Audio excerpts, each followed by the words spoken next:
जय हो जय हो जय हो।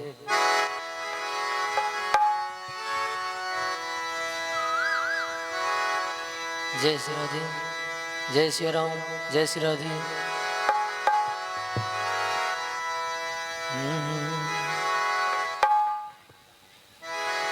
आओ सब सुने नाम संकीर्तन के 2 मिनट स्मरण करिए। एक बाद पुनः महाराज जी स्थान पर परिचय। हरे कृष्ण कृष्ण कृष्ण कृष्ण हरे हरे हरे राम हरे राम राम राम। सब भक्त प्रेमी से आग्रह जे अपन अपन जगह पर खराब हो जाए और ये आरती में सब गोटे मीठी मीठी ताली बजा को जय श्री राधे जय श्री हाजिर लगावे। हे उतारू ए सखी जय हो उतारू ए सखी राजा राम जी के आरती उतारू ए सखी राजा राम जी के आरती उतारू ए सखी राजा राम जी के आरती उतारू ए सखी राजा राम जी के आरती उतारू हे सखी हे उतारू हे सखी हे उतारू हे सखी हे उतारू हे सखी हे उतारू हे सखी हे उतारू हे सखी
है सखी।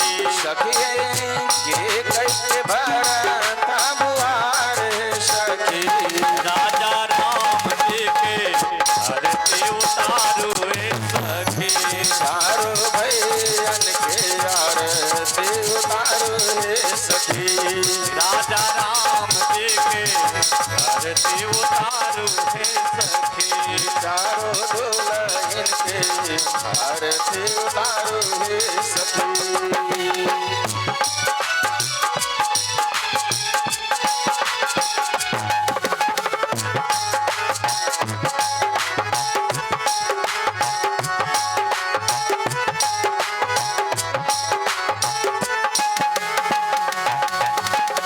कौने रंग राम बबुआ कौने रंग लक्ष्मण। कौने रंग राम बबुआ कौने रंग लक्ष्मण। कौने रंग राम बबुआ कौने रंग लक्ष्मण। कौने रंग राम बबुआ कौने रंग लक्ष्मण। कौने रंग भरत भुआल है सखी। कौने रंग भरत भुआर सखी। आहे कौने रंग भरत भुआल है सखी। आहे कौने रंग भरत भुआल है सखी। राजा राम जी के आरती उतारू है सखी। राजा राम जी के आरती उतारू है सखी। राजा राम जी के आरती उतारू है सखी। श्याम रंग राम बबुआ गोर रंग लक्ष्मण। श्याम रंग राम बबुआ गोरे रंग लक्ष्मण। श्याम रंग राम बबुआ गोर रंग लक्ष्मण। श्याम रंग राम बबुआ गोरे रंग लक्ष्मण। पीत रंग भरत भुआल है सखी। पीत रंग भरत बुहार सखी। आहे पीत रंग भरत भुआल है सखी। सखी पीत रंग भरत बुहार सखी। राजा राम जी के आरती उतारू है सखी। राजा राम जी के आरती उतारू है सखी। हे उतारू है सखी। हे उतारू है सखी। हे उतारू है सखी। हे उतारू है सखी। हे उतारू है सखी। हे उतारू है सखी। राजा राम जी के आरती उतारू है सखी। राजा राम जी के आरती उतारू है सखी। राजा राम जी के आरती उतारू है सखी। राजा राम जी के आरती उतारू है सखी। राजा राम जी के आरती उतारू है सखी। राजा राम जी के आरती उतारू है सखी।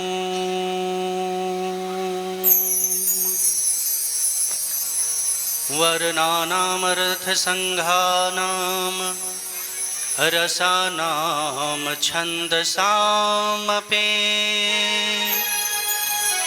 मङ्गलानां च कर्तारौ वन्दे वाणी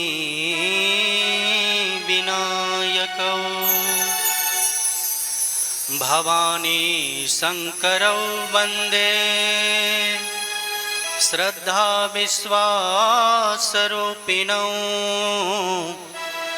याभ्यां विना न पश्यन्ति सिद्धा स्वान्तः स्तमेश्वरम्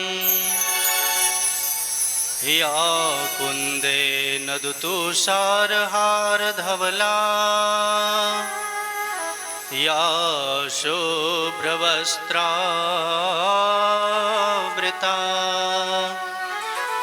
या वीणावती वरदण्डमण्डितकरा या श्वेतपद्मासना या ब्रह्माच्युतशङ्करप्रभृतिभिः देवैः सदा वन्दिता सा मां पातु सरस्वती भगवती नियसे सहजड्यापः। गुरुर्ब्रह्मा गुरुर्विष्णुः गुरुर्देवो महेश्वरः गुरुर्साक्षात् परब्रह्म तस्मै श्रीगुरवे नमः। नीलाम्बुजश्यामलकोमलाङ्गं सीतासमारोपितवामभागं पाणौ महासायकचारुचापं नमामि रामं रघुवंशनाथं।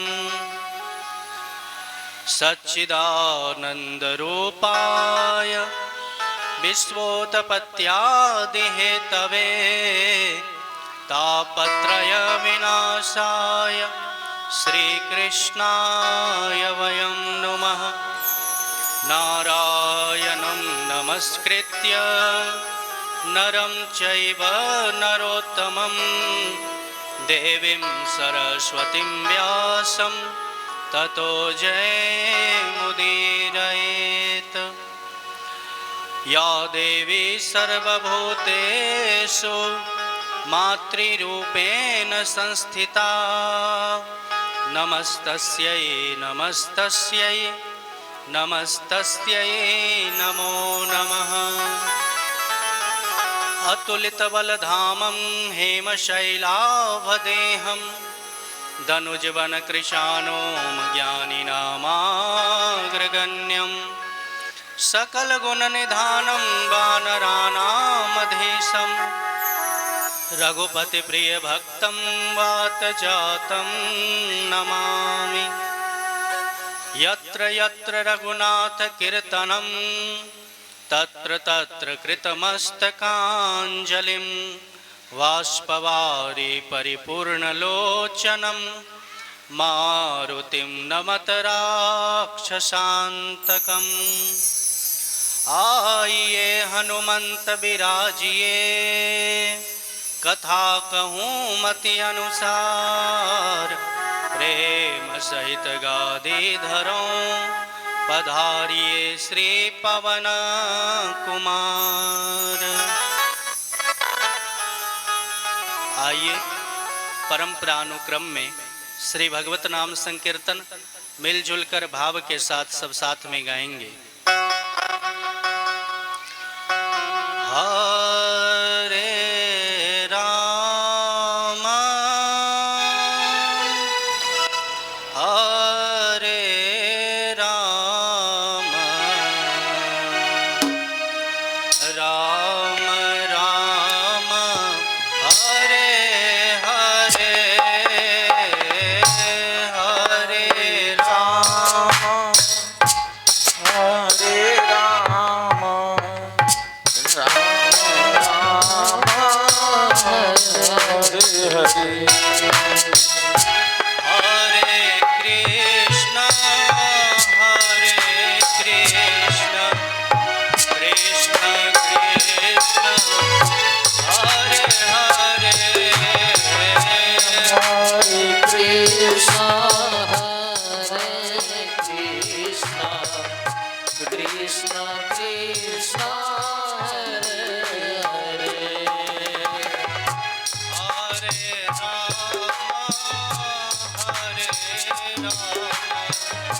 राम राम हरे हरे हरे राम हरे राम राम राम हरे हरे हरे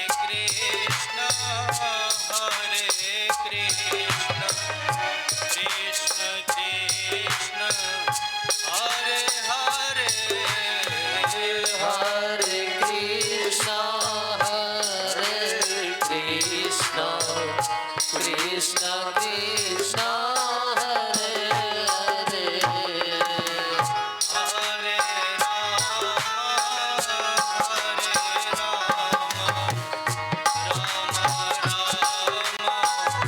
हरे हरे हरे राम हरे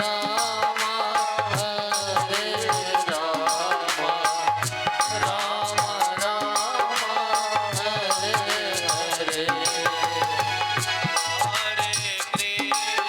कृष्ण कृष्ण कृष्ण हरे हरे हरे कृष्ण कृष्ण कृष्ण हरे हरे हरे राम राम राम हरे हरे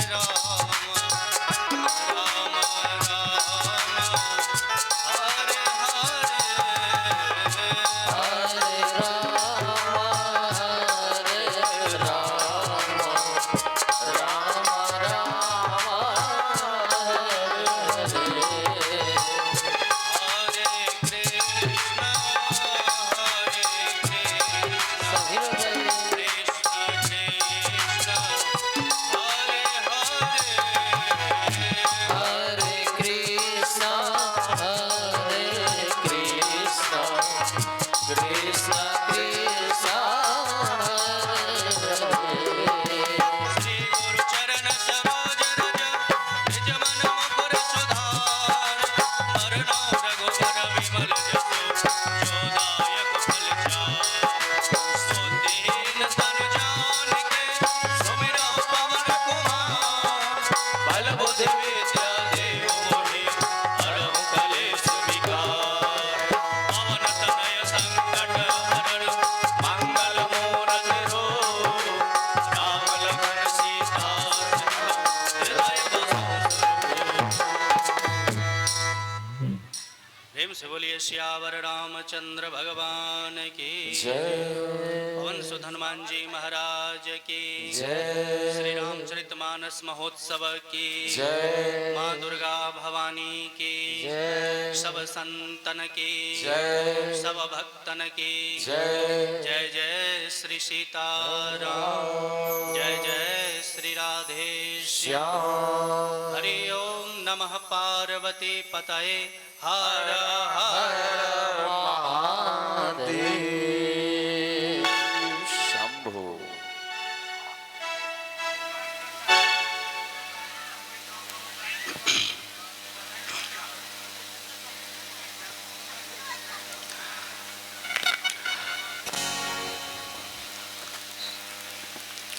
प्रेम से बोलिए सियावर रामचंद्र भगवान की जय।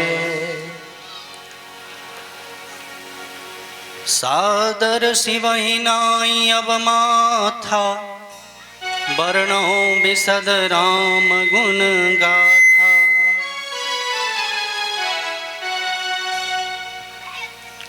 प्रथम दिवस की श्री राम कथा में आप सभी श्रोता बंधुओं का हार्दिक स्वागत अभिनंदन। आज माँ भवानी की कृपा से श्री राम कथा के प्रथम पुष्प माँ शैलपुत्री के चरणों में अर्पण करने जा रहे हैं।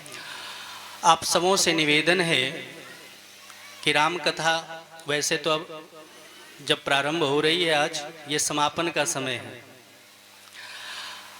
यहाँ की व्यवस्था जो होनी चाहिए थी वो नहीं हुई कथा के प्रारंभ में। कथा को हम लोगों ने एक, अब क्या कहें, मनोरंजन का साधन समझ लिया।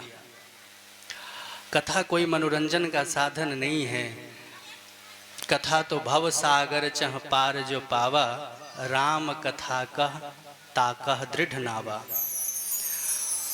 मनोरंजन का साधन कथा को नहीं बनाना चाहिए और ना ही कथा है। कथा के प्रारंभ में कुछ विशेष तैयारियां करनी पड़ती हैं। आप सब समझते हैं, जैसे कलश यात्रा की शोभा होती है। आज आप दो कार्यक्रम कर रहे हैं एक साथ, तो दोनों की व्यवस्था आपको लेकर चलनी पड़ती है। एक तरफ आप माँ भवानी की पूजा भी कर रहे हैं, दूसरी तरफ श्री राम कथा, और दोनों अपने आप में महत्व रखता है। दोनों की तैयारी आपको करनी चाहिए एक साथ। वो व्यवस्था के कारण ये विलंब हुआ है। कथा का समय जो रखा गया था, आज उस समय पर कथा प्रारंभ नहीं हो पाई, इसलिए हम हनुमान जी महाराज से बारंबार क्षमा प्रार्थना करते हुए आप सबों को भी हनुमान जी क्षमा करें, क्योंकि हनुमान जी तो ऐसे श्रोता हैं, कथा का समय जब निर्धारित होता है तो हनुमान जी सबसे पहले आते हैं। वो कथा का समय हाँ ठीक है 30-40 मिनट की इधर उधर हो सकती है, ये 3-3, 4-4 घंटे नहीं हो सकती। वो कथा आप सबों से निवेदन है कि कथा में जो भी आ रहे हैं, सामने जो भी बैठते हैं, तो जितने भी कमेटी के सदस्य वो भी जरा ध्यान रखेंगे, सामने वही लोग बैठने की चेष्टा करें जो निरंतर उठ ना सकें। जो उठने वाले लोग हैं, बारंबार उठ रहे हैं, उनको पीछे बैठना चाहिए। कथा की मर्यादा है।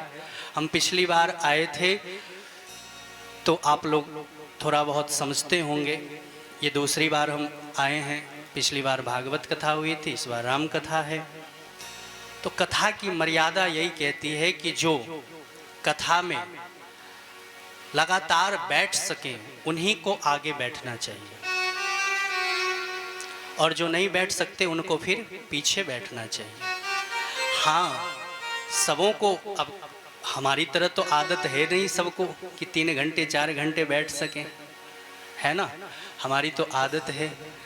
तो इसके लिए जब भजन होती है बीच में, उसमें आप थोड़ी बहुत कमर सीधी कर लें, थोड़ा जो पानी वानी पीना हो पी लें, उतनी छूट है। लेकिन भजन के समय में,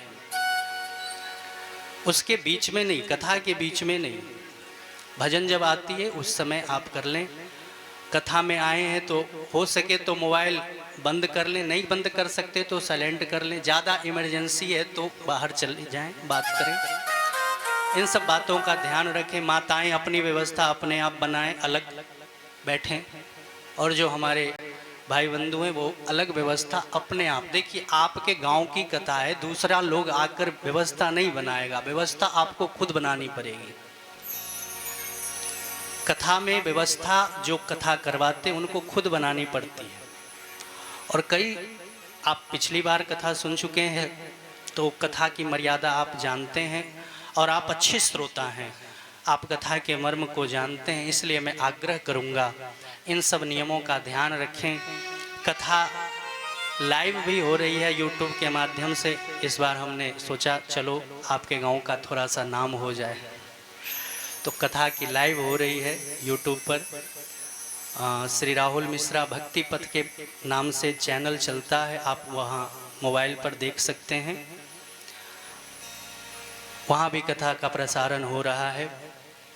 तो कथा के बीच में बारंबार आगे ना आए, कोई धक्का मुक्की ना करें, कोई शोर शराबा ना करें, क्योंकि लाइव कथा चल रही है तो फिर जो भी देखेंगे कहेंगे कि देखो सिसौनी गांव में कथा तो हो रही लेकिन श्रोताओं की आदत अच्छी नहीं है। इसलिए मैं ये बता रहा हूँ कि आप अपनी व्यवस्था अपने आप बनाएंगे, और मुझे विश्वास है कि आज के बाद मुझे दोबारा बोलना नहीं पड़ेगा। ये पहली बार बोल रहा हूँ और अंतिम बार बोल रहा हूँ। तो बोलिए श्यावर रामचंद्र भगवान की जय। सबों का स्वागत है आज की कथा में। राम कथा आपके गांव में आयोजन हो रहा है। तो सबसे पहले तो जो यहाँ के सदस्यगण हैं, जो संचालन करता हैं, कमेटी हैं, जिन्होंने इस कथा का आयोजन करवाया, उनको बहुत बहुत धन्यवाद। क्यों? कथा हनुमान जी की कृपा से होती है, लेकिन जब तक आयोजन करता तैयार नहीं होते तब तक कथा गांव तक पहुंच नहीं पाती। तो सबसे पहले उनको धन्यवाद है। हमारा कोई धन्यवाद नहीं है, क्योंकि हमारा तो काम ही है कथा कहना। आप बुलाते फिर भी, नहीं बुलाते फिर भी, हम तो कहीं कथा कहते ही। तो उनको बहुत बहुत धन्यवाद, साधुवाद। आपका मन ऐसे ही भगवान के दिव्य उत्सवों में लगा रहे। रामचरितमानस क्या सिखाती है, ये आप लोग अनभिज्ञ नहीं है। राम कथा सब जानते हैं, सबको पता है, लेकिन आपने हमें बुलाया है विशेष आग्रह करके, इतना बड़ा समय अपना खर्च किया, पैसा खर्च किया, हमको बुलाया, तो भाई हमसे कुछ प्राप्त तो कर लो। हमें बुलाया है तो इसका कुछ उद्देश्य होगा। तो हमारा जो ज्ञान है, हम ये नहीं कहते हम बहुत बड़े ज्ञानी हैं, हमें कुछ नहीं आता, लेकिन जो आता है हम छुपाने की चेष्टा नहीं करते। लेकिन श्रोताओं का मन वैसा होना चाहिए कि वक्ता से वो जो न चाहे वो भी कहलवा ले। ये श्रोताओं पर निर्भर करता है। तो आइए कथा में प्रवेश करते हैं। राम जी, कथा क्या है?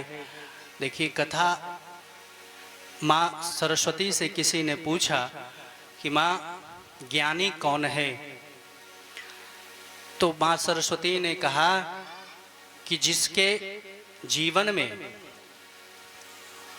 सदाचार बना रहता है, जिसके जीवन में संस्कार बना रहता है, जिसके जीवन में अपने से ज्येष्ठ के प्रति आदर का भाव बना रहता है, वास्तव में ज्ञानी वही है। तो उस लड़के ने पूछा माँ सरस्वती से कि हम मैया क्या करें? तो माँ ने कहा मेरे हाथ में वेद है, वेद पढ़ो। अब वो बेचारा कलयुग का लड़का था, उसने कहा माँ हम तो इंग्लिश मीडियम में पढ़ने वाले हैं, हमें वेद तो आती नहीं, हम कैसे पढ़ें? तो माँ सरस्वती ने कहा हमारी दूसरी हाथ में रुद्राक्ष की माला है, मैं उस पर निरंतर कुछ जपती रहती हूँ। क्या जपती हो माँ? वो माँ भवानी ने कहा, सरस्वती ने कहा मैं उस पर निरंतर राम नाम का सुमिरन करती हूँ, निरंतर। तो राम को ही अपना लो। राम को अपनाने से क्या होगा माँ? उमा सरस्वती ने कहा मैंने जो ये वेद पढ़ने की बात कही है ना तुझसे मेरे बालक, इस वेद में जो कुछ लिखा है, जो सदाचार की बातें, जो ज्ञान की बातें, जो भी पुण्य की बातें लिखी हैं, राम ने उसको अपने जीवन में करके दिखाया है। उन्होंने जिया है इस वेद के तत्वों को। इसलिए वाल्मीकि रामायण में श्री वाल्मीकि जी कहते हैं रामो विग्रहवान धर्मः। यदि आपको धर्म ढूंढना हो तो किसे ढूंढो? बोले राम को ढूंढो, राम को ढूंढ लो तो आपको धर्म अपने आप मिल जाएगा। नीति रीति परमार्थ स्वार्थ को न राम सन जान यथारथ। सब कुछ जानते हैं भगवान, तो अपने जीवन में जीकर बताया भगवान श्री राम ने। कहीं उपदेश नहीं किया, कोई ग्रंथ नहीं लिखा, भाषण नहीं दिया नेताओं की तरह, नहीं, अपने आचरण में उस तत्व को जीकर दिखाया।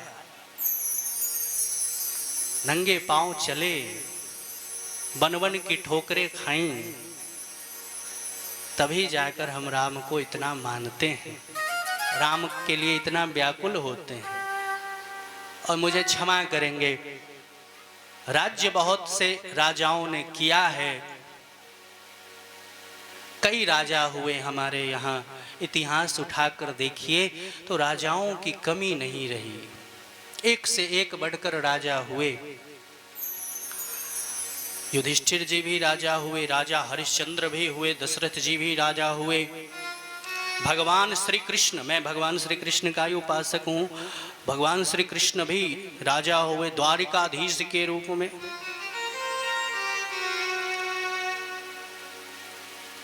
लेकिन जब हम राज्यों की कल्पना करते हैं तो राम राज्य की ही बात करते हैं।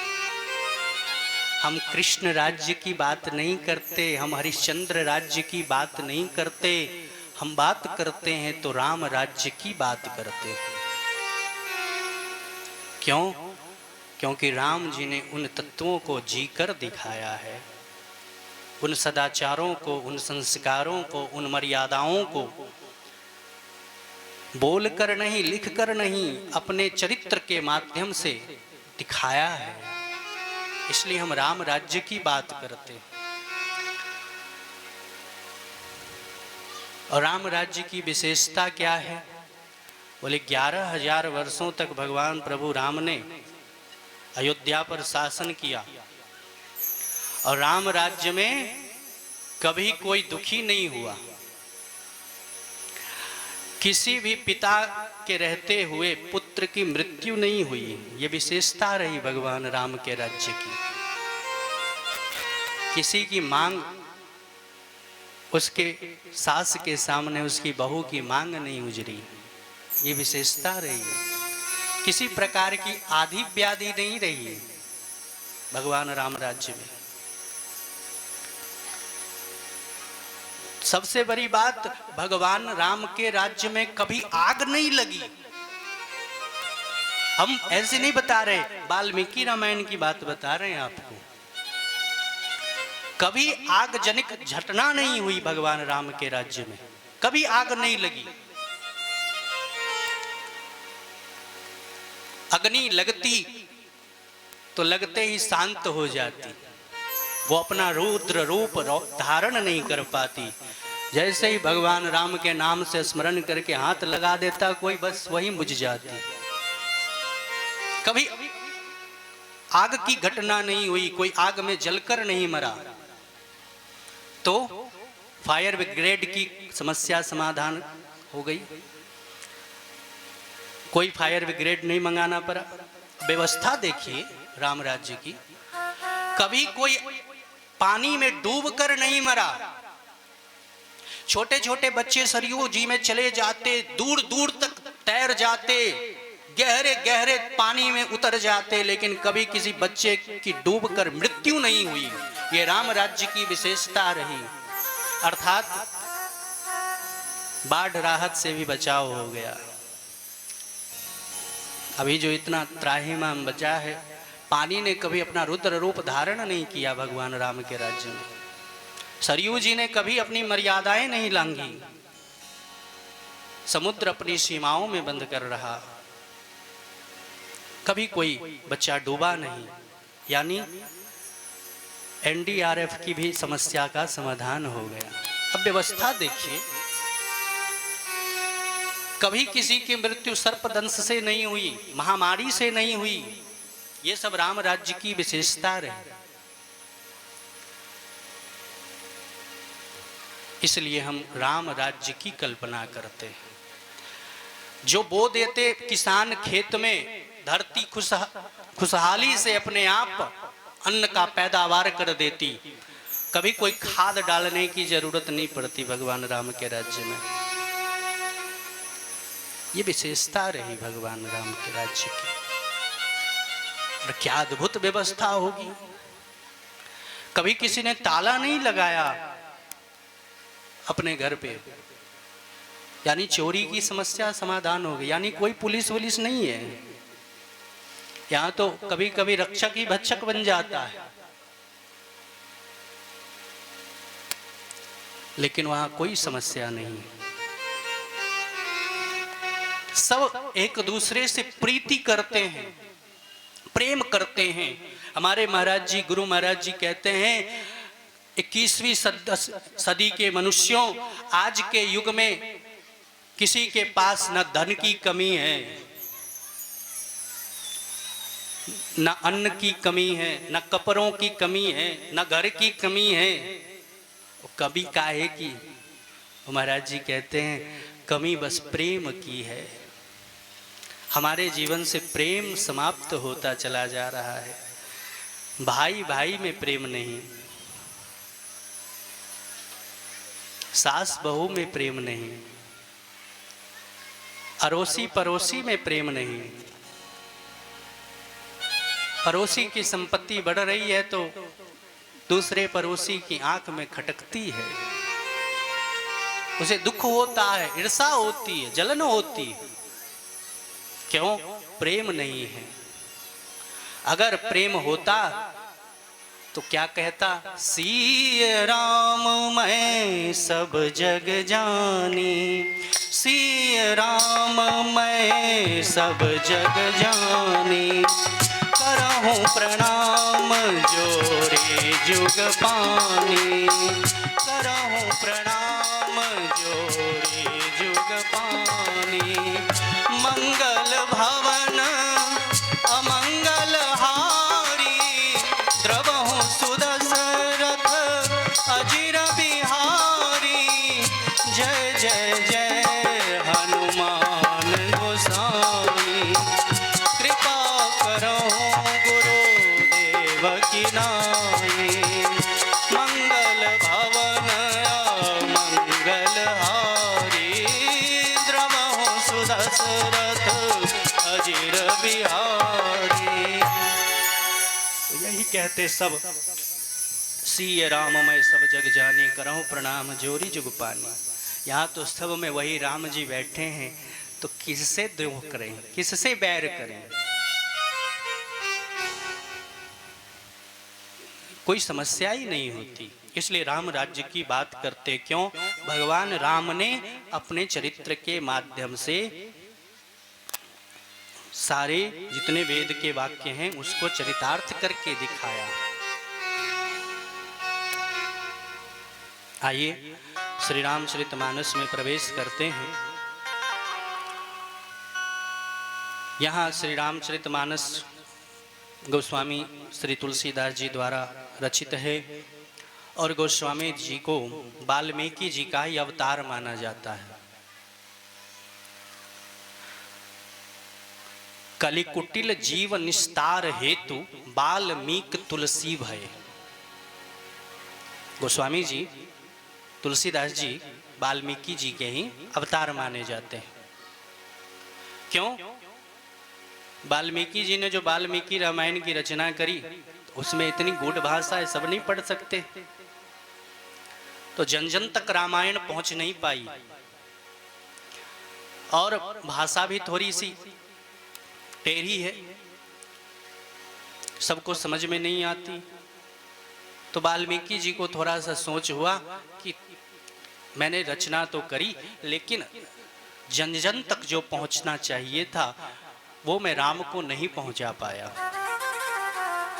इसलिए वाल्मीकि जी ही कलयुग में गोस्वामी जी के रूप में अवतरित हुए। गोस्वामी जी द्वारा ये रामचरितमानस जब रचित हुआ तो जन जन तक ये पहुंचा।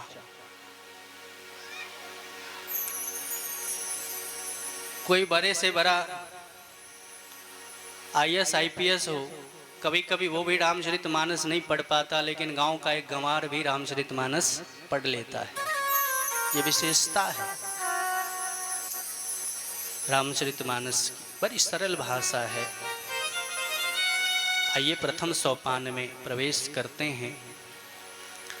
बोलिए शंकर भगवान की जय। प्रथम सोपान का पहला श्लोक गोस्वामी जी लिखते हैं, वर्णानाम अर्थ संघानाम रसानाम छंदसामपि मंगलानाम चकर्तारौ वंदे वाणी विनायको। पहला ही श्लोक जब लिखते हैं तो वर्णानामर्थ संघानाम वो से प्रारंभ करते हैं गोस्वामी जी, वकार से प्रारंभ कर रहे हैं श्री रामचरितमानस को। और वकार जो है वो ब्रह्म का बीज माना गया। वकार को ब्रह्म का बीज कहते हैं। वकार से ही प्रारंभ करते हैं और वकार पर ही जाकर अंत करते हैं। रामचरितमानस का अंत वकार पर ही होता है। ये मानवा वहाँ भी वकार है और यहाँ भी वकार है, क्योंकि ये ब्रह्म का बीज है। गोस्वामी जी कहना चाहते हैं इसमें वैदिक तत्वों का ही निरूपण किया गया है, सरल बनाया गया है इसे। क्यों? वेद पढ़ने के अधिकारी सब नहीं है। क्यों? वेद पढ़ने में कुछ नियम हैं, कुछ मर्यादाएं हैं जो सब पालन नहीं कर सकते, इसलिए वेद पढ़ने के अधिकारी सब नहीं होते, जिसके तमाम अर्थ लोगों ने निकाल दिए। हर चीज की अपनी एक मर्यादा होती है, एक रैंक होता है, वही उस रैंक पर पहुंच पाता है जो उस परीक्षा को उत्तीर्ण करता है। एक सीढ़ी होती है ऊपर चढ़ने की। तो जब वेद सब नहीं पढ़ पाए तो वेद ही रामायण के रूप में अवतरित हुए। 4 वेद ही रामायण के रूप में अवतरित हुए, वाल्मीकि रामायण के रूप में। जैसे भगवान सुलभ नहीं थे तो भगवान ने अपनी सुलभता जन जन तक करने के लिए क्या किया? 4 रूप में प्रकट हुए, राम लक्ष्मण भरत शत्रुघ्न। और भगवान इतने सरल हो गए, इतने जन जन तक अपने आप को पहुंचाया भगवान ने, इतने सरल हो गए भगवान। अरे जहां पहुंच नहीं सकते कोई लोग भगवान तक, वहां भी खुद चलकर गए। सबरी कुटिया को पावन किया भगवान ने, गिद्धराज जटायु को अपनी गोद में लिटाया। इतने सुलभ हो गए भगवान। अरे मनुष्यों की बात छोड़ो महाराज, मंदर भालुओं तक को सुलभ हो गए। इतने सरल भगवान कहाँ मिलेंगे, इतने सुलभ भगवान कहाँ मिलेंगे जो बंदरों तक को सुलभ हो जाए। मनुष्य तो फिर भी मनुष्य है, वो बंदरों तक को जो सुलभ हो गए, भालुओं तक को जो सुलभ हो गए, ऐसे सुलभ भगवान, ऐसे सरल भगवान। ऐसे ही वेद ही रामायण के रूप में अवतरित हुए। तो पहला ही श्लोक कह रहे हैं गोस्वामी जी, वर्णानाम अर्थ संघानाम। किसी भी काव्य की रचना के लिए 5 चीजों का होना बड़ा आवश्यक है। कोई भी कविता जब लिखी जाती है ना, तो आप जो थोड़ा बहुत जानते होंगे, हिंदी साहित्य को जो पढ़ने वाले होंगे, तो 5 चीजों की आवश्यकता कविता में होती है, काव्य में होती है। क्या है वो? यही 5 चीजें है। वर्णानाम अर्थ संघानाम। वर्ण, अर्थ, छंद, रस और श्लोक। वर्णानाम अर्थ संघानाम, ये 5 चीजों का काव्य में होना अति आवश्यक है। वर्ण के बिना काव्य नहीं हो सकता। अर्थ, अगर उसका कुछ अर्थ ही प्रकट नहीं हो रहा तो फिर वो काव्य कैसा? उसका कोई मतलब नहीं है। अर्थ प्रकट हो रहा, रस नहीं प्रकट हो रहा, आनंद नहीं आ रहा, तो फिर वो काव्य कैसा? तो रस भी आना चाहिए। छंद, छंदों के माध्यम से रोम रोम में जो बस जाए कविता, सुनने वाला वाह वाह कहे, ऐसा छंद जिसमें हो। और श्लोक, बिना श्लोक के कहीं कविता हो सकता है? उसमें श्लोक का भी कुछ अंश हो। ये 5 चीजें जिसमें होती हैं उसी को काव्य कहते हैं। वर्णानाम अर्थ संघानाम। आप पूछेंगे तो वर्ण क्या है? वो भगवान श्री राम ही सबसे बड़े वर्ण हैं इस श्री रामचरितमानस के। अर्थ क्या है भाई? अर्थ पैसा। तो हमारे संत समाज में कहा जाता है कि यहाँ तो सबसे बड़ा पैसा दौलत जो है हमारे ठाकुर जी ही हैं। हमारो धन राधा श्री राधा श्री राधा, इससे बड़ा परम धन कौन होगा? तो अर्थ भी राम जी हैं, वर्ण भी राम, अर्थ भी राम, और रस, बोले रस भी राम जी हैं। जो जन जन में रमण करने वाले हैं वही तो राम हैं, जो जन जन के मन में बसे हुए हैं। रसो वैशः, वेद कहता है रसो वैशः, जिसमें रस भरा हुआ है। आप कितनी भी बढ़िया सब्जी बनाओ, उसमें थोड़ा सा रस न हो तो बेकार लगता है। और रस रूप कौन है? स्वयं भगवान विष्णु ही रस रूप में विद्यमान है। दही ना हो भोजन के अंत में तो फिर बेकार हो जाता, वो भी रस है। उस रूप में भी कौन है? भगवान विष्णु ही है। यानी रस पदार्थ जो भी है उस सब के रूप में भगवान ही स्वयं आपको आनंदित करते हैं। तो भगवान ही है रस रूप में विद्यमान।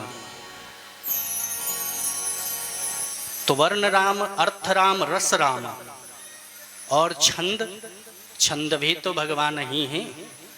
भगवान राम से बड़ा छंद कौन होगा?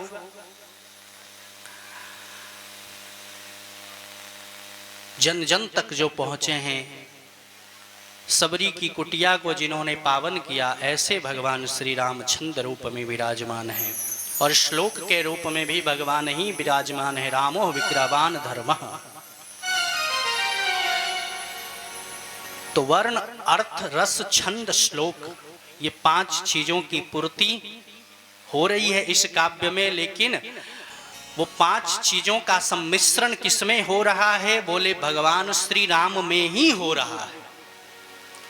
राम में ही उसका मिश्रण है।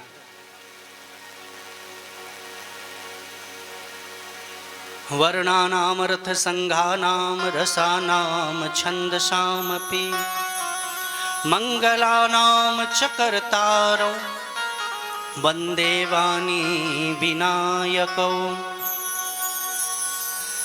ऐसे श्री रामचरितमानस जिसमें भगवान श्री राम का ही उद्बोधन है।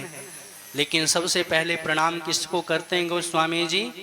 मंगलानाम च कर्तारो वंदे वाणी।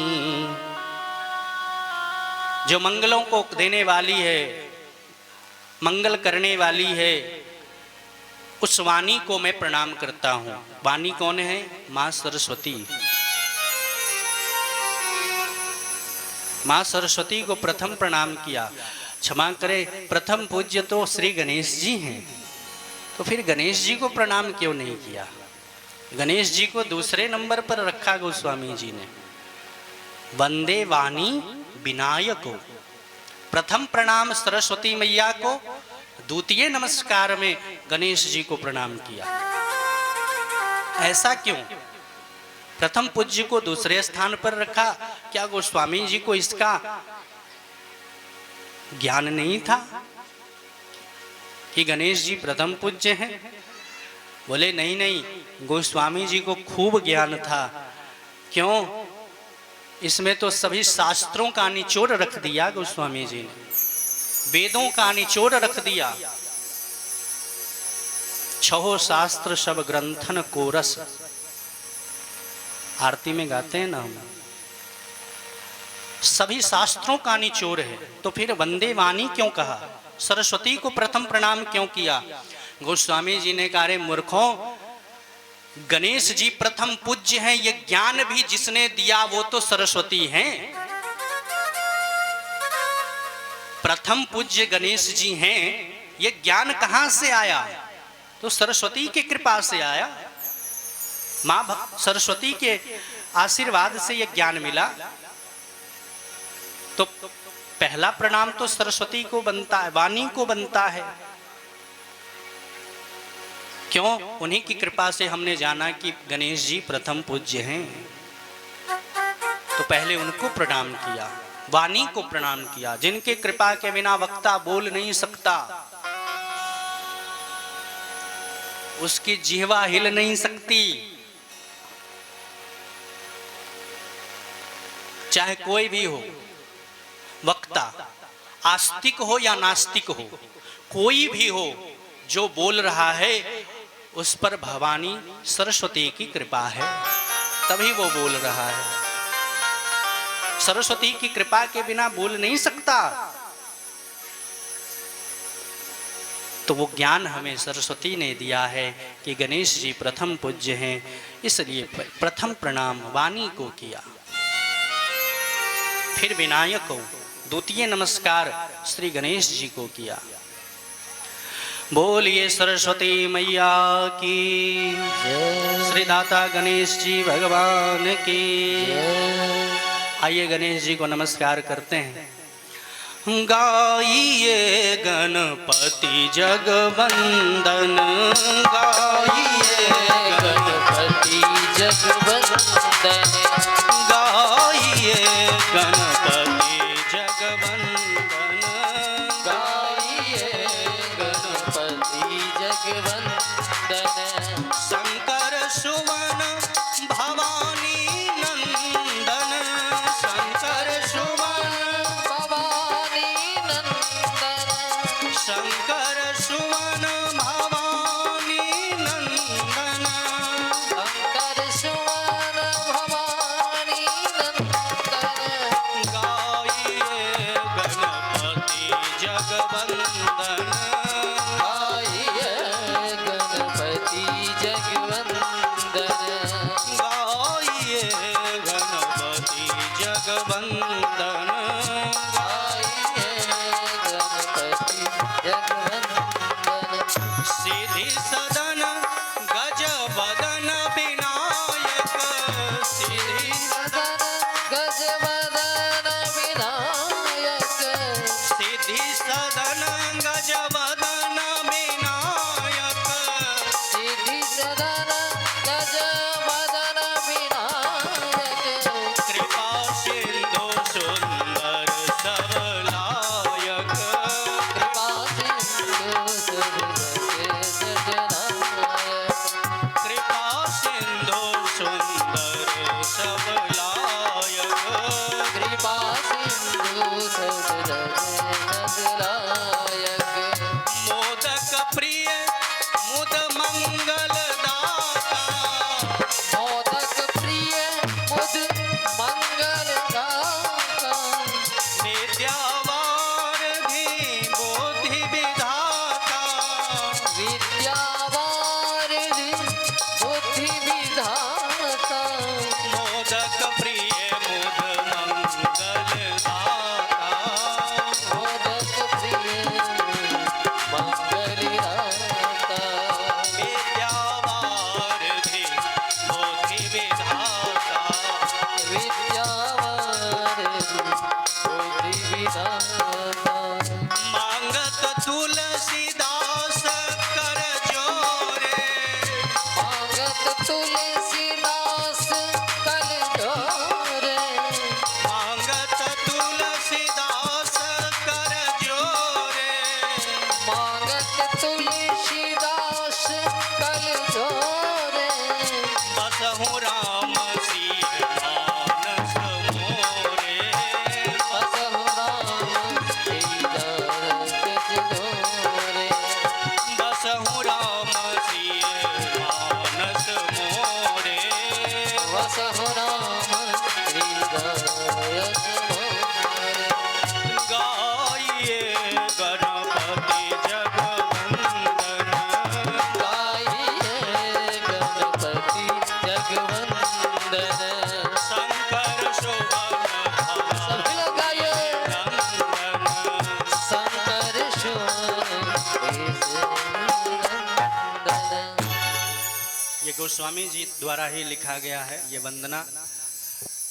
वंदना करते गणेश जी की, लेकिन अंत में फिर मांगते क्या हैं? मांगत तुलसीदास कर जोरे, बसहु राम सिय मानस मोरे, बसहु राम सिय मानस मोरे। अंत में भगवान राम को ही मांगते हैं। वंदना किसी की भी करते हैं गोस्वामी जी, लेकिन अंत में अपने इष्ट तक ही पहुंचते हैं। यह विशेषता है और भक्त की यही विशेषता होनी चाहिए। शुरुआत कहीं से भी करे, लेकिन अंत अपने इष्ट पर ही करे। तो ऐसे सरस्वती और गणेश जी को प्रणाम किया। बारंबार गणेश जी को प्रणाम करते हैं। फिर दूसरे श्लोक में भवानी शंकरौ वंदे श्रद्धा विश्वास रूपिणौ याभ्यां विना न पश्यन्ति सिद्धा स्वान्तः अस्थमीश्वरम्। दूसरे श्लोक में किसको प्रणाम करते हैं? बोले भवानी शंकरो वंदे। यहां भी भवानी को प्रणाम करते हैं। क्यों? महादेव को दूसरे स्थान पर। बोले शक्ति के बिना शक्तिमान काम नहीं करता। शक्ति न हो तो शक्तिमान की कोई विशेषता नहीं होती। तो शक्ति कौन है? बोले मां भवानी। और शक्तिमान कौन है? भगवान शिव। भवानी शंकरौ वंदे। ऐसे भवानी शंकर की मैं वंदना करता हूं। कैसे हैं ये? बोले श्रद्धा विश्वास रूपिणौ।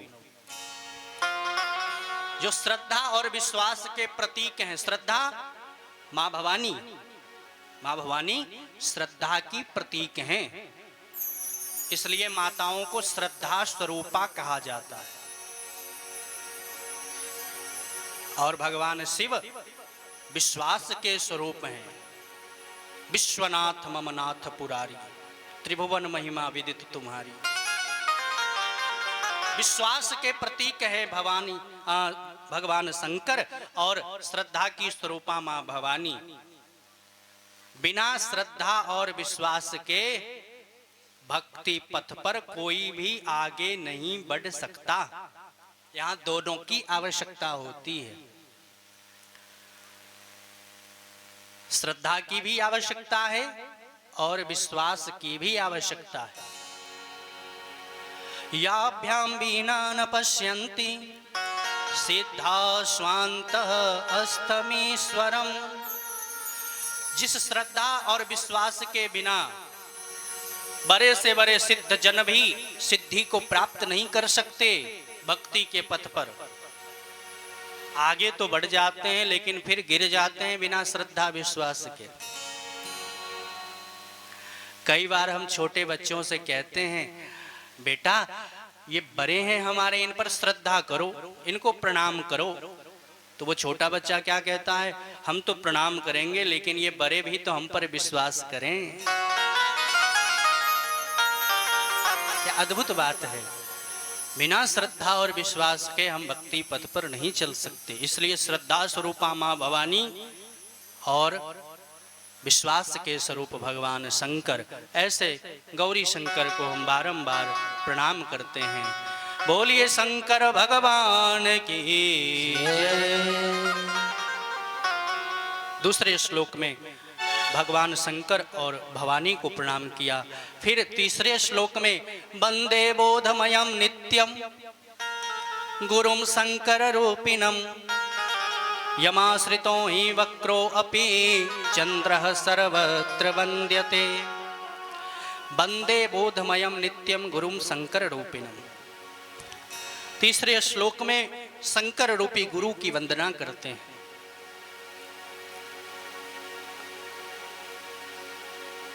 और कहते हैं कि बिना गुरु कृपा के कोई भी पथिक मार्ग पर चल नहीं सकता। मार्गदर्शक के बिना मार्ग पर चलना कठिन हो जाता है। और मार्गदर्शक कौन है? बोले गुरु। गुरु ही तो मार्ग दिखाता है।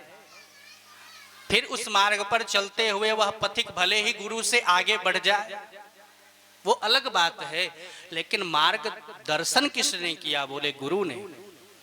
तो ऐसे शंकर रूपी गुरु की मैं वंदना करता हूं। कैसे गुरु?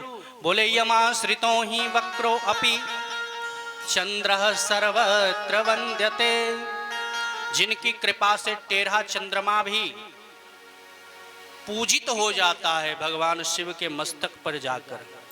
और टेढ़ा मेरा चंद्रमा भी सुशोभित हो जाता है, पूजित हो जाता है। उसकी भी पूजा करते हैं लोग, उसकी भी वंदना करते हैं।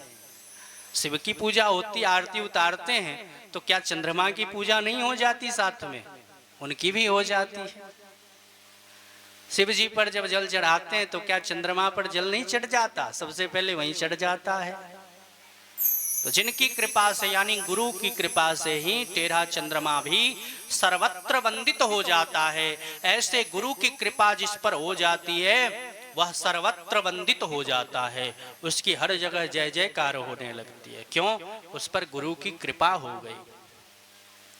इस प्रकार तीसरे श्लोक में शंकर रूपी गुरु की वंदना करते हैं।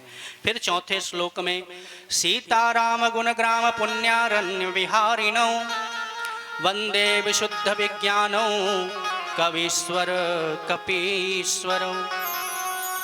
तीसरे श्लोक में दो लोगों की वंदना करते हैं, कवीश्वर कपीश्वरौ।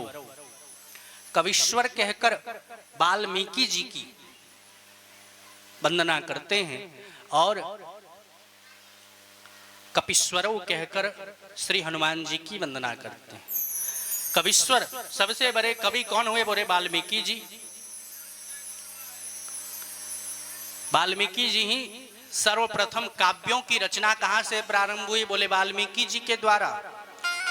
ये जितने कवि हैं सबके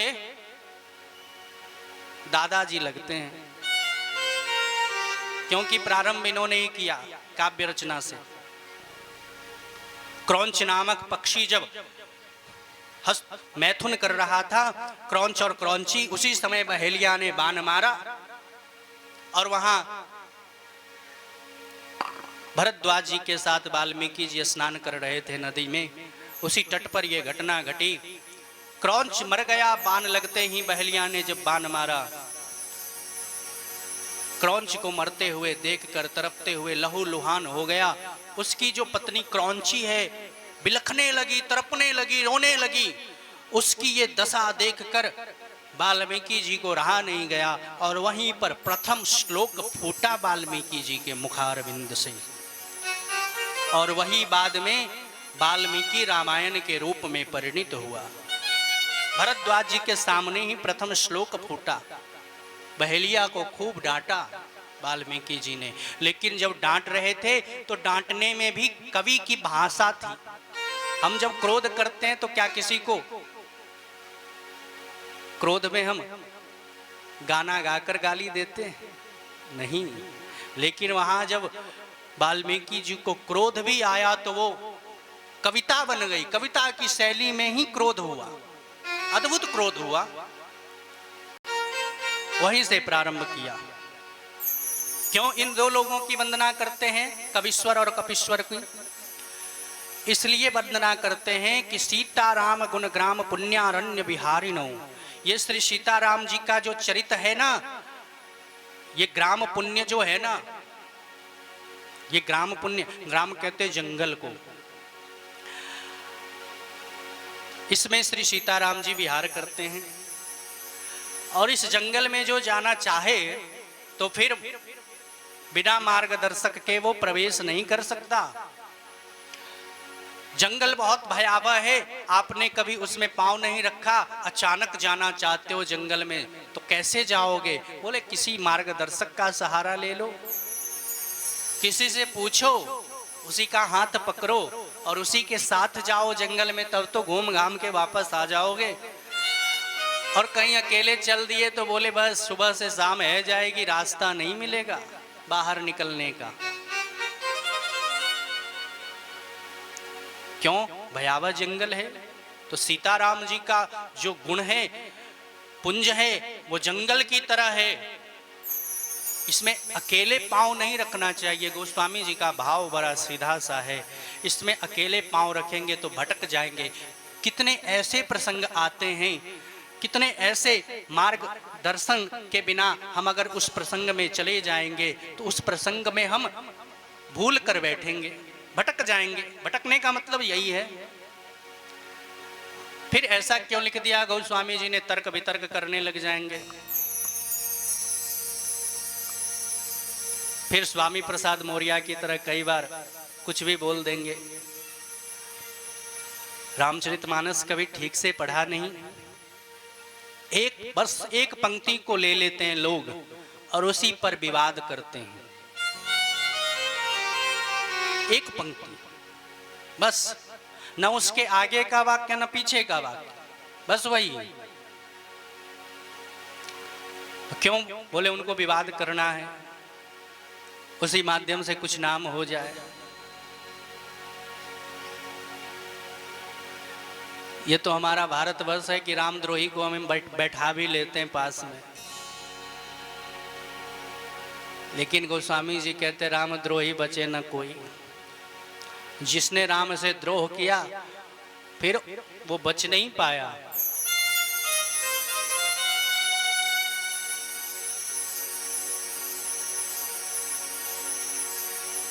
तो इन दो लोगों की वंदना करके गोस्वामी जी कहना चाहते हैं कि इन दो लोगों के मार्गदर्शन में यदि हम इस श्री सीताराम जी के गुण रूपी पुण्य रंज में वन में प्रवेश करेंगे तो फिर हम भटकेंगे नहीं, जगह जगह हमारा मार्गदर्शन होगा। तो बढ़िया से फिर घूम फिर के वन में हर जगह देखकर अच्छी अच्छी चीजें सब कुछ देखकर बिना भूख प्यास के वापस आ जाएंगे, नहीं तो फिर भटक जाएंगे।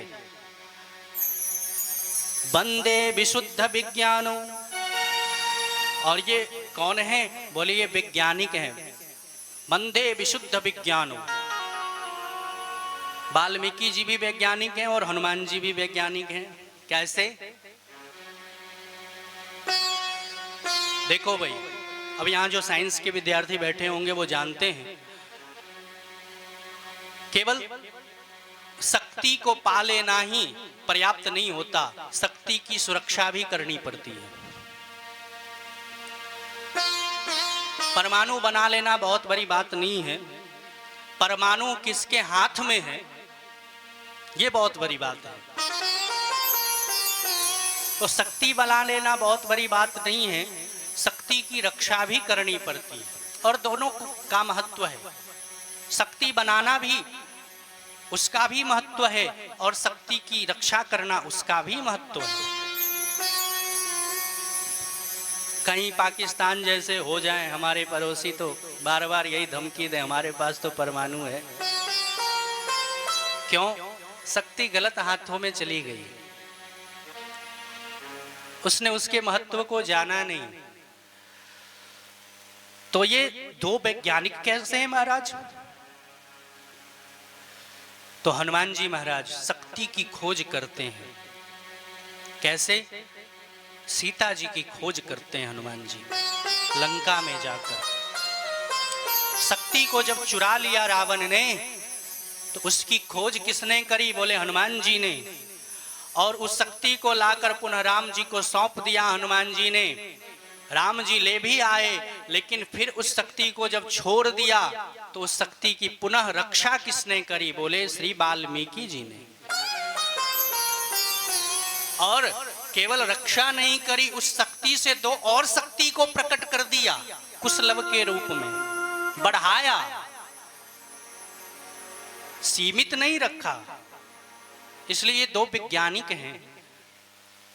ऐसे दोनों महान विज्ञान से युक्त कवि श्री वाल्मीकि जी, कपीश्वर श्री हनुमान जी की मैं वंदना करता हूँ। बोलिए वाल्मीकि जी महाराज की जय, श्री हनुमान जी महाराज की जय। उद्धव स्थिति संहार कारिणीं क्लेश हारिणीं सर्वश्रेष्ठ करीम सीतां न तो हम राम वल्लभाम। फिर श्री सीता जी की वंदना करते हैं गोस्वामी जी।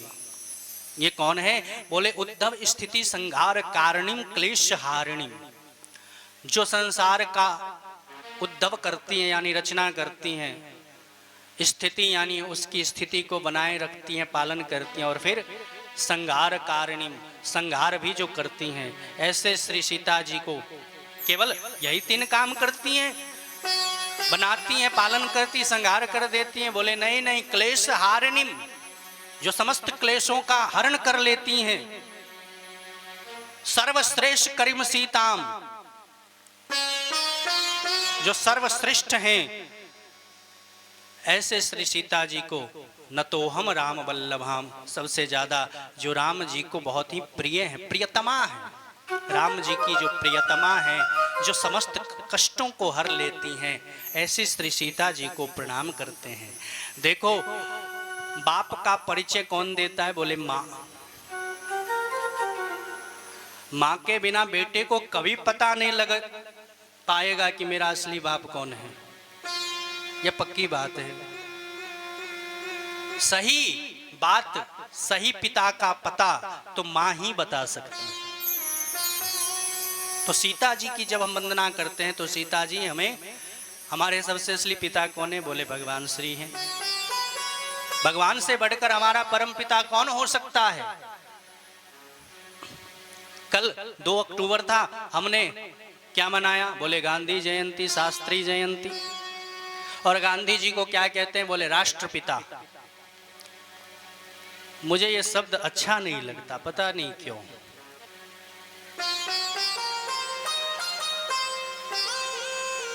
भगवान विष्णु परम पिता है, राष्ट्रपिता है। भगवान विष्णु के सिवाय कोई राष्ट्रपिता हो ही नहीं सकता। भगवान विष्णु के सिवाय जो भी होगा वो राष्ट्र का पुत्र होगा, पिता नहीं हो सकता। लेकिन दे दी उपाधि राष्ट्रपिता। राष्ट्र का कोई पिता नहीं, राष्ट्र के पिता केवल परम पिता भगवान विष्णु हैं। भगवान के सिवाय कोई परम पिता, राष्ट्रपिता हो ही नहीं सकता। तो ऐसे श्री सीता जी को हम प्रणाम करते हैं। आइए, भगवान की प्रियतमा है सीता जी, और हम लोग मिथिलावासी हैं, जनकपुर बहुत नजदीक में है। एक बार हाजिरी लगा दें सीता जी के चरणारविंद में। और सीता जी क्या करेंगी? बोले राम जी तक हमें पहुंचाएंगी। जनक सुता जग जननी जानकी, जनक सुता जग जननी जानकी, अतिशय प्रिय करुणा निधान की, अतिशय प्रिय ताके जुग पद कमल मनावो, ताके जुग पद कमल जासु कृपा निर्मल मति पावो, जासु कृपा बंदो राम लखन वैदेही, बंदो राम लखन वैदेही, हे तुलसी के परम स्नेही, हे तुलसी के जनक सुता जग जननी जानकी, जनक सुता जग जानकी, अतिशय प्रिय करुणा निधान की, अतिशय प्रिय करुणा निधान, अतिशय प्रिय करुणा निधान की, अतिशय प्रिय करुणा। जनक सुता जग जननी जानकी, अतिशय प्रिय करुणा निधान की, ताके जुगपद कमल मनावो। तो क्या करेंगे? बोले जासु कृपा निर्मल मति पावो। मति वो भी निर्मल हो तो कहना ही क्या। मति तो बहुत के पास होती है, लेकिन उसकी सदगति नहीं हो पाती। क्यों? मति बिगड़ जाती है, दुष्टा हो जाती है, दूसरों का ही बस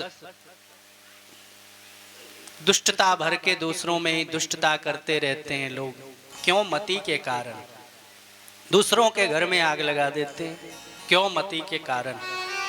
लेकिन जब हम भवानी माँ सीता की वंदना करते हैं तब हमारी बुद्धि निर्मल हो जाती है।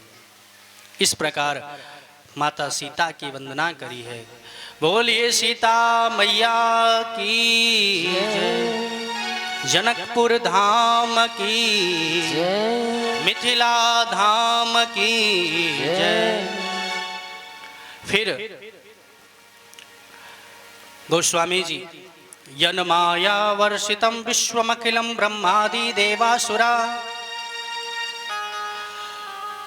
जिनके माया के वशीभूत होकर ब्रह्मादि देवता भी, असुर भी, ब्रह्मादि देवासुरा यद पाद पल्लव में कमे वहीं,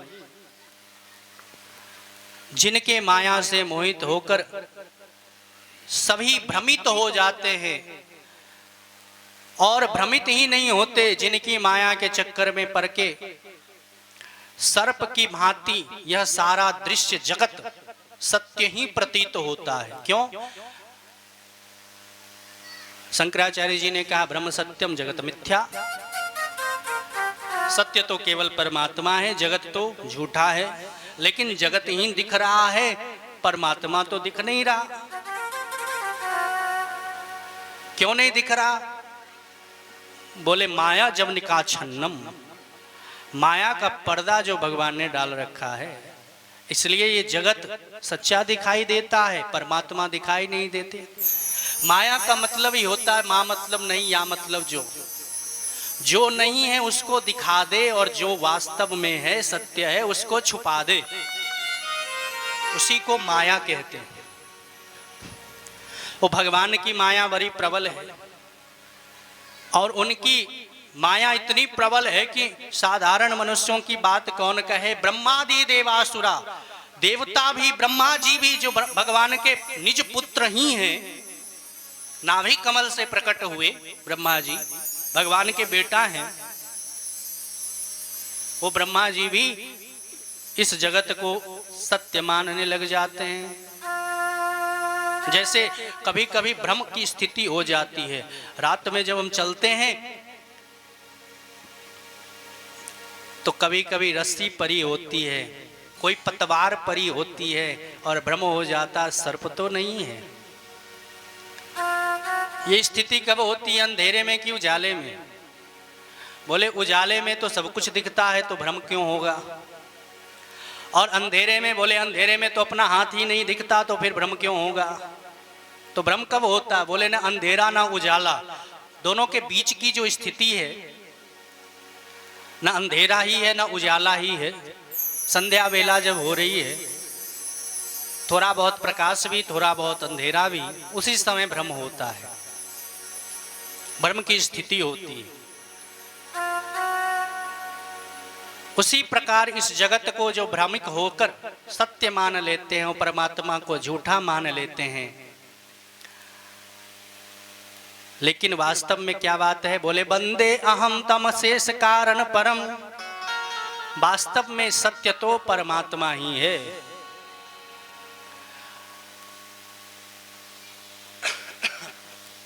भगवान शंकर क्या कहते हैं मां भवानी से? उमा कहूं मैं अनुभव अपना। अनुभव की बात बता रहे हैं शंकर जी, और अनुभव ऐसे 1 2 4 5 10 दिन में नहीं आ जाता। अनुभव तो जो 100 वर्ष 50 वर्ष 60 वर्ष 70 वर्ष जी चुके हैं दुनिया में, उनके पास ही अनुभव आता है। और भगवान शंकर तो न जाने कब से इस दुनिया को देख रहे हैं। क्या कहते हैं? बोले उमा कहूं मैं अनुभव अपना, सत हरि भजन जगत सब सपना। केवल और केवल यहाँ परमात्मा ही सत्य है। ये जितने जगत दिखाई दे रहे हैं सब मिथ्या है, झूठा है। बस उसी रस्सी की भांति सर्प प्रतीत होती है, वास्तव में वो सर्प है नहीं, है तो रज्जू। कभी कभी भ्रम जब हो जाता है, अरे पांव पर गया इस पर, और वो तो होती है रस्सी। तो साथ वाला कभी कभी टॉर्च लेकर होता है, अरे भैया जरा टॉर्च जला देना। टॉर्च जलाई तो देखा ये तो रस्सी है, तो हाथ में लेकर उसी को खूब हंसने लगते हैं, ये क्या देखो क्या भ्रम हुआ हमको। इसी प्रकार जिसको वास्तव में अनुभव हो जाता है, तो ऐसे नहीं होगा। बोले कब होगा?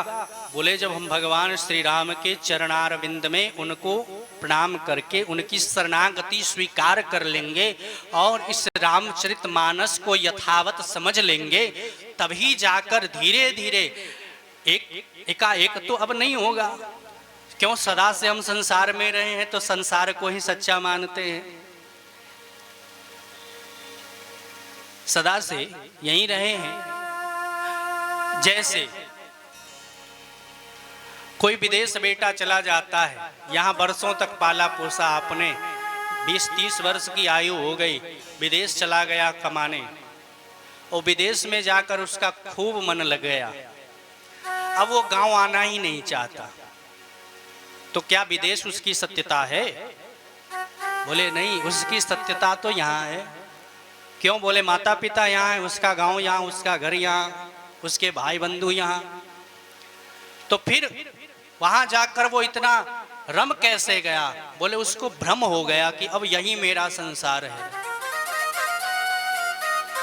वही रम जाता है। वो सत्य है नहीं, लेकिन सत्य को स्वीकार, असत्य को स्वीकार करते करते करते करते उसी में सत्यता दिखने लगती है। इसी प्रकार जब हम भगवान के चरणार बिंद तक पहुंच जाते हैं तो भगवान भी अपनी माया का संवरण हटा लेते हैं।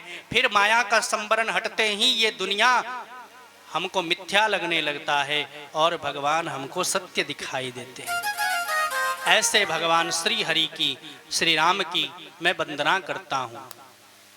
बोलिए सियावर रामचंद्र भगवान की जय। नाना पुराण निगमागम सम्मतम यद रामायणे निधिगतिम कचिदन्यो अपि स्वान्तः सुखाय तुलसी रघुनाथ गाथा भाषा निबंधमति मंजुल मातनोति। फिर कहते हैं गोस्वामी जी, नाना पुराण निगमागम सम्मतम यद। इस रामचरितमानस में क्या है? बोले नाना पुराण निगमागम सम्मतम यद, जितने पुराण हैं उन सब का निचोड़, जितने वेद हैं, निगम कहते हैं वेद को, वेद का एक नाम निगम भी है। निगम कल्प तरोर गलितम फलम, भागवत का श्लोक है ये। सुख मुखादमृत द्रव्य संयुतम पिबत भागवतम रसमालयम मुहुरहो रसिका भुवि भावुकाः। तो निगम कहते हैं वेद को। तो इस रामचरितमानस में क्या है? बोले समस्त पुराणों का, समस्त वेदों, 4 वेद हैं, 4 वेद हमारे यहाँ। 4 वेद कौन कौन से? आप लोग सनातनी हैं, आपको ये याद होना चाहिए। नहीं, 4 वेद हमारे यहाँ कौन कौन से? ऋग्वेद, बोलिए ऋग्वेद, बोलिए ऋग्वेद, यजुर्वेद, सामवेद, अथर्ववेद, ये 4 वेद है हमारे यहाँ। जिन्हें सनातनी उनको कम से कम वेद का नाम तो आना चाहिए, हमारे पुराणों के नाम तो आने चाहिए। कितने पुराण हैं, कितने वेद हैं, कितने शास्त्र हैं, ये सब तो कम से कम आना चाहिए। आप किसी भी इस्लामिक बच्चे से पूछो, छोटा सा भी बच्चा हो, 7-8 साल का हो, पूछो उससे इस्लाम के विषय में, वो फराटे से बोल देगा अल्लाह ताला कौन है, कुरान में क्या लिखा है, कुरान में क्या क्या बंदिशें हैं, इस्लाम क्या कहता है, कितने समय नमाज अदा करनी चाहिए। हमारे बच्चे से पूछो, अरे बच्चे से तो छोड़ो, बुजुर्गों को भी दांत निकल जाती है कई बार। क्यों? हमने केवल कमाना सिखाया और खाना सिखाया, हम अपने धर्म से बिछुड़ते चले गए। वास्तविकता यही है, हम धर्म से अलग थलग होते चले गए। लेकिन उसने क्या किया? उसने अपने धर्म को कभी छोड़ा नहीं, वो अपने धर्म से बंधा रहा। भले ही एक समय ही खाएगा, लेकिन मस्जिद में जरूर तनख्वाह भेजेगा।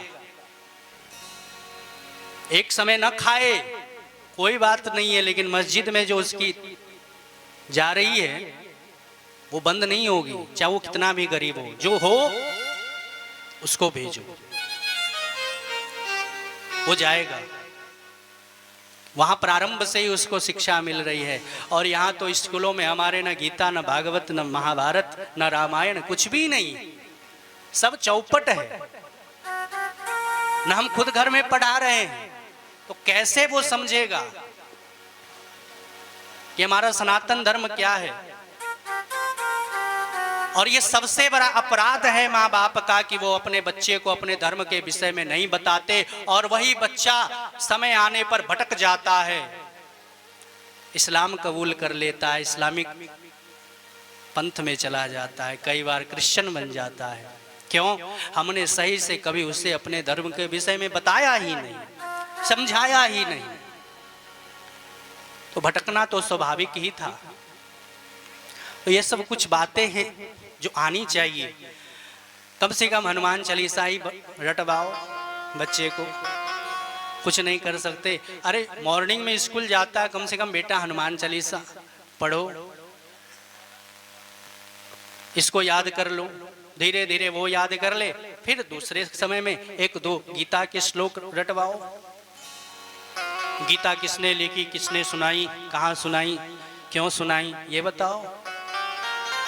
रामचरितमानस की रचना ये भी जरूरी है, बहुत जरूरी है। सिमटते सिमटते तो इतने रह गए मुट्ठी भर, कहाँ जाओगे भारत से फिर वापस। बोलो सियावर रामचंद्र भगवान की जय। जो कहते हैं हमारी हस्ती थी बहुत दूर तक, हम कहते हैं हमारी हस्ती अब रह गई है बस यहीं 9 कोस तक। बस अफगान हमारा था, मुल्तान हमारा था, नेपाल भी हमारा था, वहाँ म्यांमार, जहाँ तक जाती है नज़र सब हम ही हम थे। लेकिन पता नहीं हम ही हम कहाँ चले गए, क्यों ऐसा हुआ? हम अपने धर्म से अलग थलग होते चले गए, छोड़ते गए अपने धर्म को। केवल कमाना और खाना, यही 2 बातें हमने सीखी, रोटी कपड़ा और मकान, तीसरा कुछ सूझता ही नहीं। यही मिल जाए पर्याप्त है।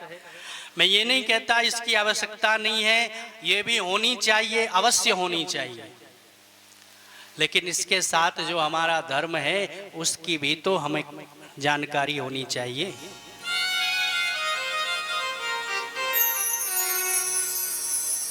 तो ये अनेक पुराणों का, चारों वेदों का, इतने ही नहीं, रामायणो निदगतिम, जितने तंत्र शास्त्र हैं, तंत्र शास्त्रों का भी निचोड़ इस रामायण में वर्णित है। यानी इस रामायण रामचरितमानस को जब आप सुनेंगे तो हर चीज आपको प्राप्त हो जाएगा।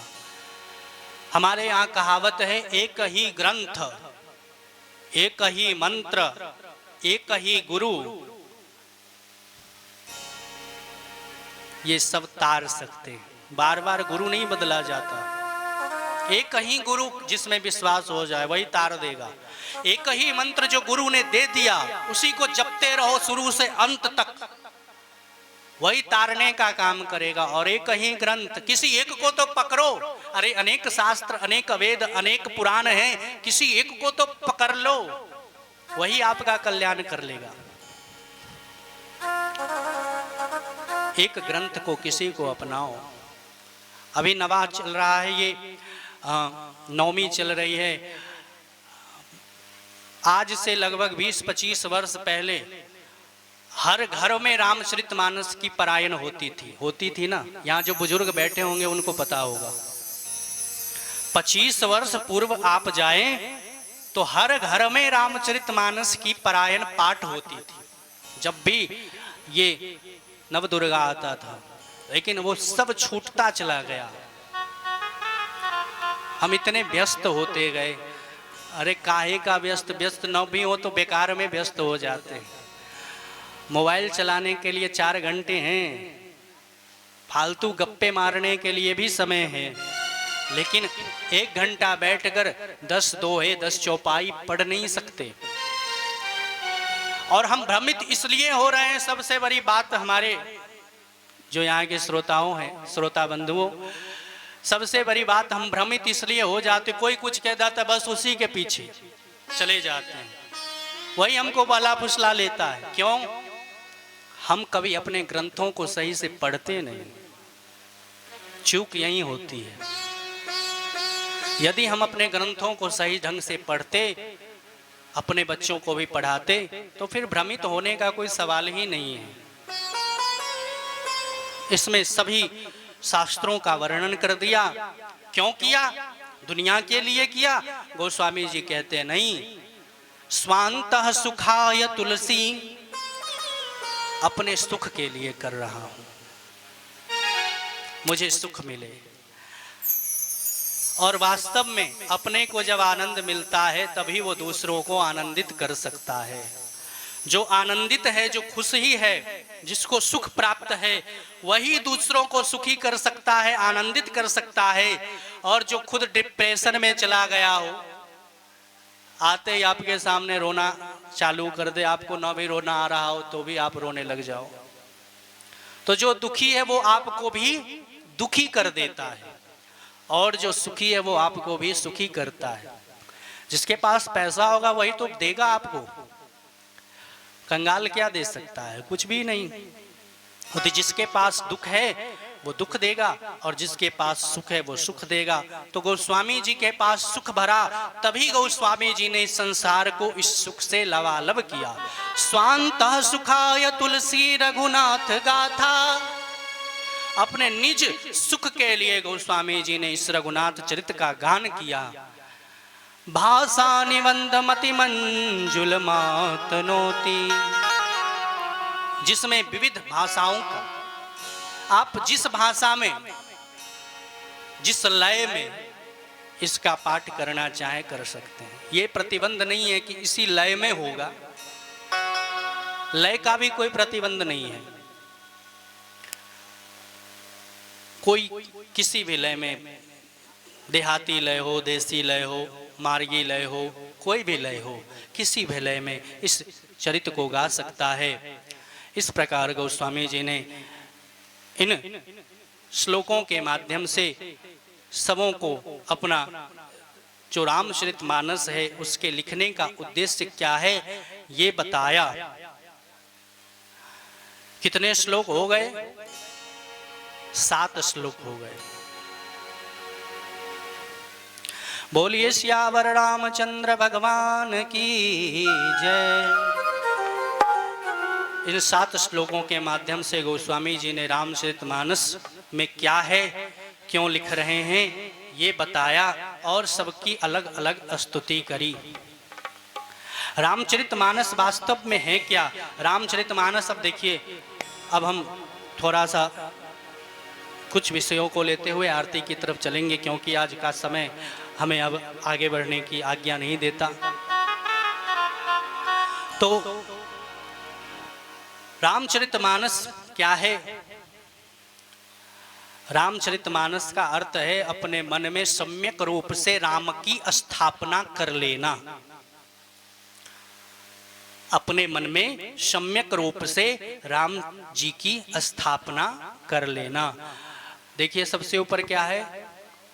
श्री राम, फिर क्या है? चरित, फिर क्या है? मानस।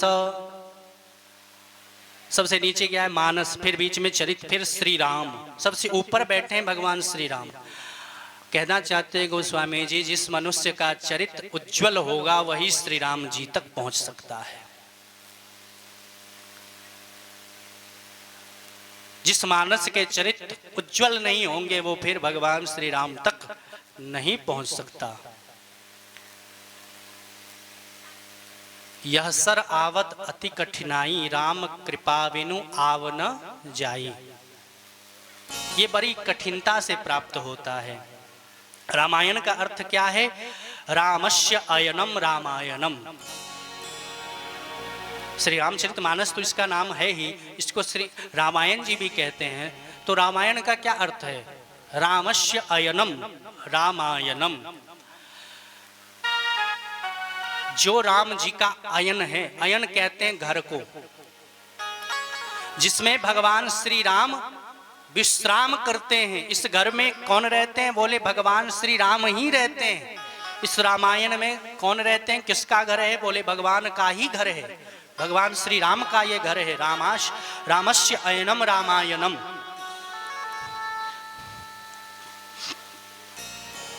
जब भगवान इस घर में रहते हैं तो क्या क्या करते हैं? गोस्वामी जी ने कहा हम अपने घर में रहते हैं तो क्या क्या करते हैं? बोले अपने घर में रहते हैं तो सुंदर चारपाई पर विश्राम करते हैं। सबसे पहले तो वो देखते हैं बेडरूम बढ़िया होना चाहिए, दूसरा क्या करते हैं, हम अपने घर में कुछ ना कुछ भोजन करते हैं। तीसरा, हम अपने घर में कुछ ना कुछ सुनते हैं घर वालों से। और चौथा क्या करते हैं, बोले हम कुछ ना कुछ सुनाते हैं, बोलते हैं। ये 4 काम हम सब करते हैं अपने घर में। भोजन, विश्राम, सुनना, सुनाना। तो भगवान श्री राम जब इस श्री रामचरितमानस में, इस रामायण में जब आते हैं अपने घर में, जब भगवान आते हैं तो क्या करते हैं, तो बोले विश्राम करते हैं। तो भगवान कहाँ विश्राम करते हैं, कौन सी चारपाई है भगवान के लिए, कौन सा पलंग लगा है? तो गोस्वामी जी कहते हैं चौपाई रूपी चारपाई पर भगवान श्री राम विश्राम करते हैं।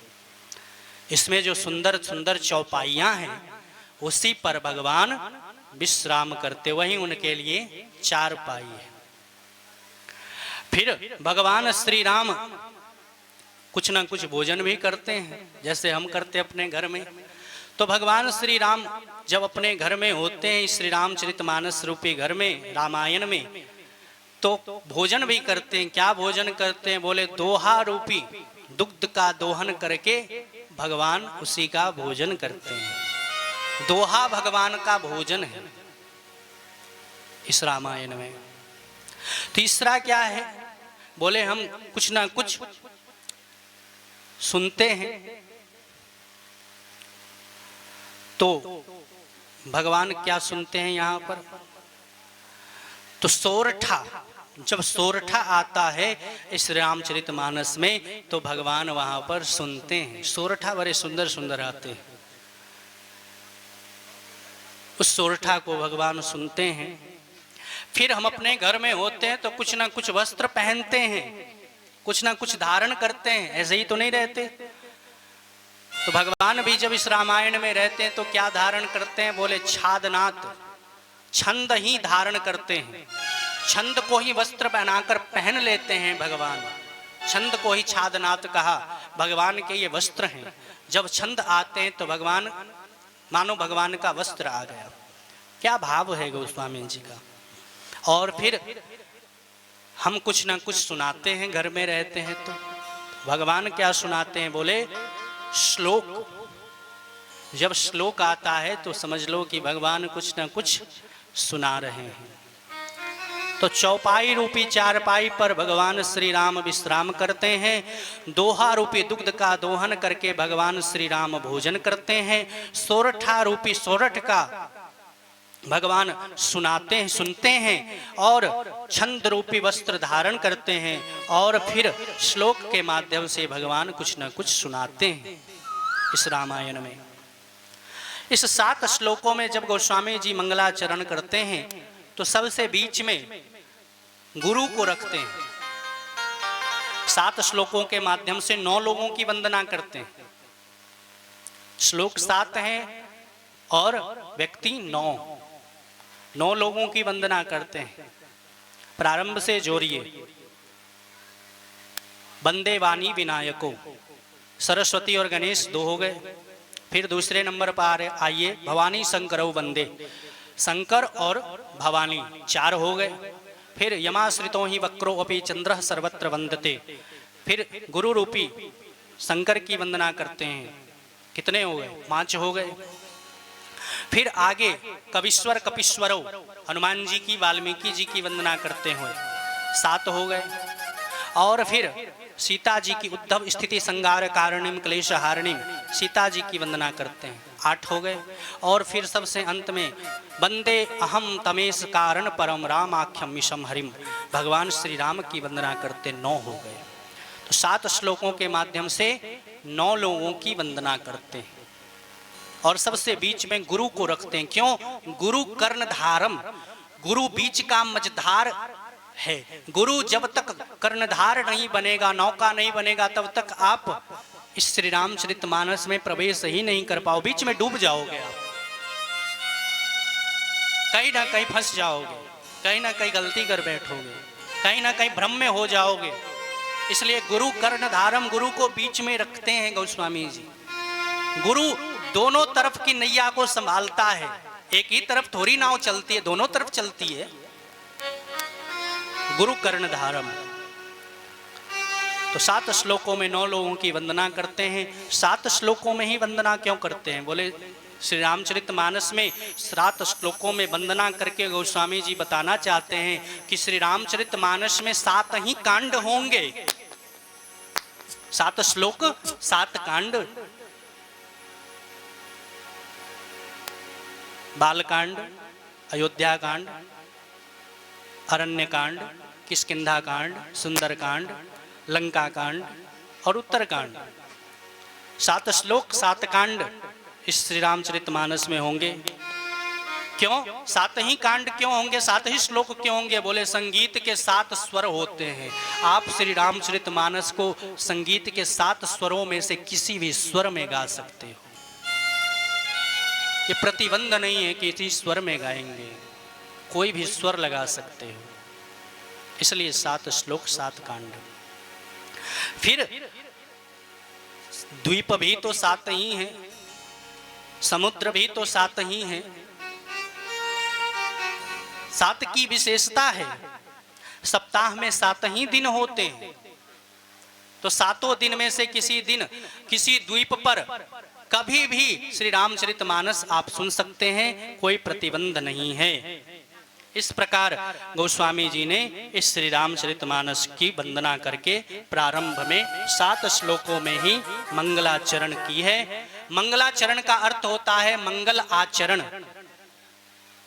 मंगल आचरण, मंगल करने वाला जो है, मंगल आचरण जो होता है हमारा, वो क्यों होता है? बोले मंगलाचरण के माध्यम से। बोलिए शंकर भगवान की जय। इसी मंगलाचरण के साथ 7 श्लोकों के साथ आज की कथा यहीं विश्राम लेती है। कल अपने स्थित समय पर हम यहाँ उपस्थित होंगे।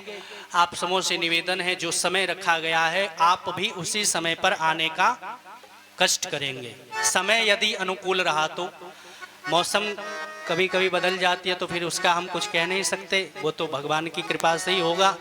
लेकिन समय जब ठीक ठाक है तो समय पर आएंगे सब। आइए 2 बार भगवान का नाम संकीर्तन करते हुए हम आरती की ओर चलेंगे। बोलिए शंकर भगवान की जय।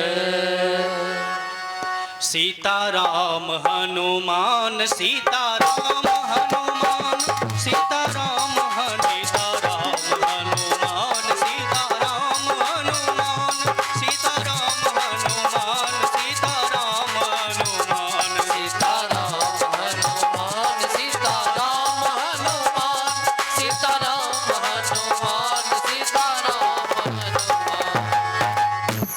पीछे से सीताराम हनु, आप नहीं बोलेंगे, देखते हैं कितने लोग बोलते हैं। बारिश हो रही है, आनंद लीजिए। सीताराम हनुमान, सीताराम हनुमान, सीताराम हनुमान, सीताराम हनुमान। बोलिए सीताराम।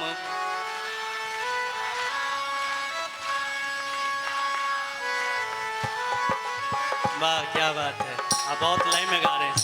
सीताराम हनुमान, सीताराम हनुमान, सीताराम हनुमान, सीताराम हनुमान, सीताराम हनुमान, सीताराम हनुमान, सीताराम हनुमान, सीताराम हनुमान, सीताराम हनुमान, सीताराम हनुमान, सीताराम हनुमान,